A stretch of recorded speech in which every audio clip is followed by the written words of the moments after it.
Assalamualaikum warahmatullahi wabarakatuh. Di sini saya akan menjelaskan tentang timeline konsep pemahaman tentang Tuhan beserta bukti saintifik adanya Tuhan.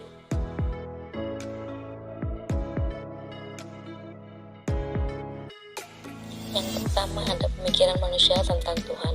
Dalam sejarah peradaban manusia, Tuhan telah dipersepsikan dalam berbagai gambaran. Para cendekiawan menganggap berbagai sifat-sifat Tuhan berasal dari konsep ketuhanan yang berbeda-beda. Secara umum, pemahaman manusia tentang Tuhan ada 4 perubahan. Hal itu berkembang berdasarkan hasil pemikiran manusia tentang Tuhan dan pengalaman batiniah maupun lahiriah.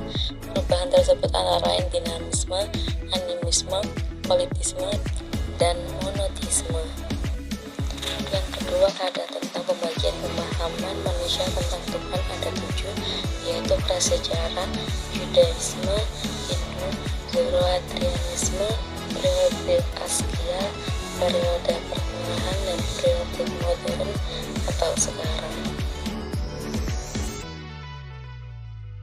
Menurut prasejarah, kepercayaan mistis manusia prasejarah melukiskan Tuhan yang Maha Kuasa sebagai sosok figur laki-laki atau Fatherhood, kemudian menurunkan dan merepresentasikan kekuasaannya kepada sosok figur perempuan bermodal putih.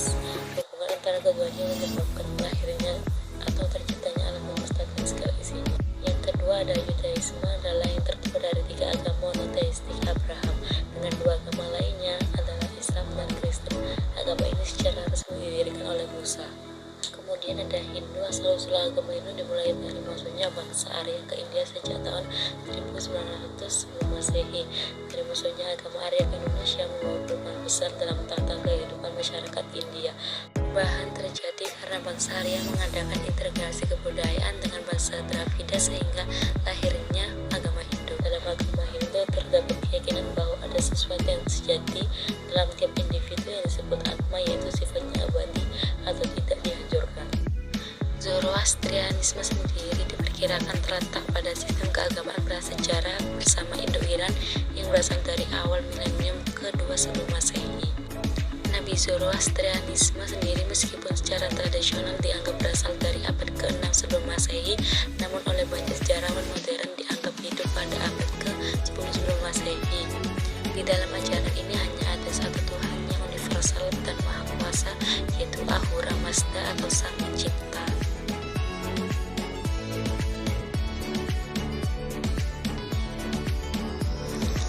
Di periode aksial, dasar-dasar manusia diletakkan secara stimulan dan independen. Banyak tradisi spiritual dan filsafat yang muncul pada periode ini, yaitu Asinto, catatan sejarah yang menyebutkan akar Sindo dari sekitar 700 sebelum Masehi. Setelah agama Buddha tiba, banyak unsur Buddha dicampur ke dalam kepercayaan dan tradisi Shinto. Yang kedua, ada Buddhisme. Menurut sejarah Buddha, Siddhartha Gautama mengesampingkan kehidupan mewahnya sebagai pangeran setelah dia menyaksikan penderitaan di luar tembok istana yang pertama kalinya. Yang ketiga, Jainisme merupakan agama kuno lain yang muncul pada abad ke-6 sebelum Masehi. Jainisme memiliki kepercayaan yang mirip dengan Hindu dan Buddha. Yang keempat, Konfusianisme yang sering diakui sebagai agama meskipun tidak dipraktikkan sebagai agama tradisional yang terorganisir. Agama ini mendapatkan namanya dari pendirinya, yaitu Konfusius. Yang terakhir ada Taoisme. Meskipun tidak ada perbedaan yang signifikan saat ini, ada aliran utama dalam Taoisme, yaitu Taoisme filosofis. Kemudian agama Taoisme yang menekankan pada ritual keagamaan yang bertujuan mencapai keabadian. Di periode pertengahan, agama-agama semakin berkembang dan muncul ada pada berbagai wilayah seperti Islam muncul di semenanjung Arab pada 7 Masehi ketika Nabi Muhammad SAW mendapat ayat At-Taubah. Setelah kematian Rasulullah, seiring berkembangnya waktu, muncul berbagai kerajaan Islam. Di agama Kristen sendiri berawal dari sebuah kota di Yerusalem, kemudian berkembang setelah kelahiran Yesus hingga kematiannya. Kelahirannya hingga kematian Yesus serta kenaikan Yesus ke surga menjadi awal mula dari agama ini dipeluk oleh sebagian orang di dunia ini.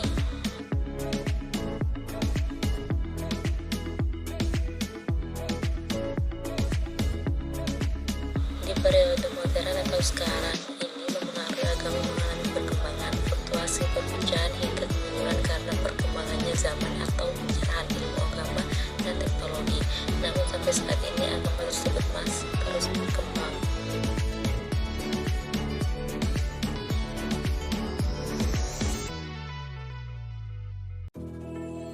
bukti saintifik adanya Tuhan menggunakan pendekatan arkeologi.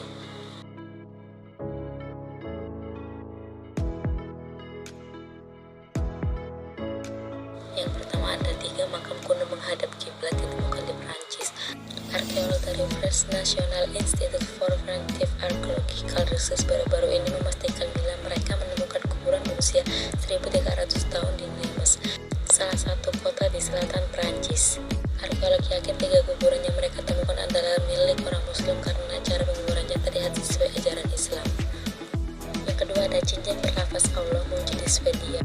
Cincin kuno 1000 tahun itu ditemukan di sebuah makam wanita Viking kuno yang terdapat di Swedia. Menariknya, batu kaca berwarna merah muda menjadi mata dari cincin itu bertuliskan huruf Arab kuno yang mempunyai arti untuk Allah. Fakta di mana bangsa Skandinavia di era Viking telah lama nampak kaca ikut menguatkan teori bila sebagai bangsa laut itu adalah pemeluk agama Islam.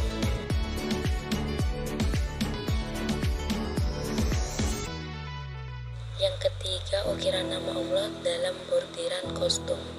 Pakar arkeolog tekstil dari Universitas Uppsala, Swedia, Annika Larsen mengungkapkan penemuan menunjukkan tentang bangsa Viking. Larsen meneliti benda-benda prasejarah yang disimpan dalam ruangan penyimpanan selama 100 tahun yang diambil dari pemakaman era Viking pada abad ke-9 dan 10.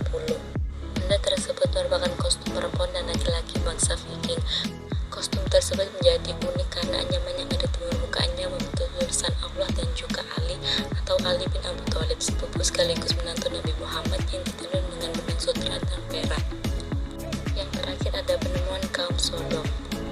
Umat Muslim pasti sudah mengetahui betul cerita kehancuran umat Nabi Lut alaihissalam di kota Sodom.